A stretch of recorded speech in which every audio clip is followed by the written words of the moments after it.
Plus un seul train ne circule sur cette unique voie ferrée du Gabon. La circulation est totalement interrompue depuis cet éboulement survenu la veille de Noël. Les cheminots disent qu'ils n'ont jamais vu une telle catastrophe naturelle depuis la mise en service du Transgabonais en 1982.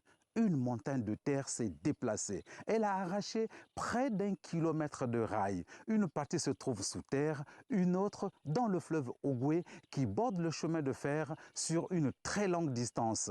La nuit de l'incident, un train de transport de minerais de manganèse lancé à toute vitesse s'est retrouvé piégé dans la boue avant de dérailler. Des ministres se sont rendus sur place pour évaluer la situation. Ils ont mis en place un comité de crise pour relancer rapidement la circulation suspendue depuis le 24 décembre dernier. Les conséquences économiques sont lourdes.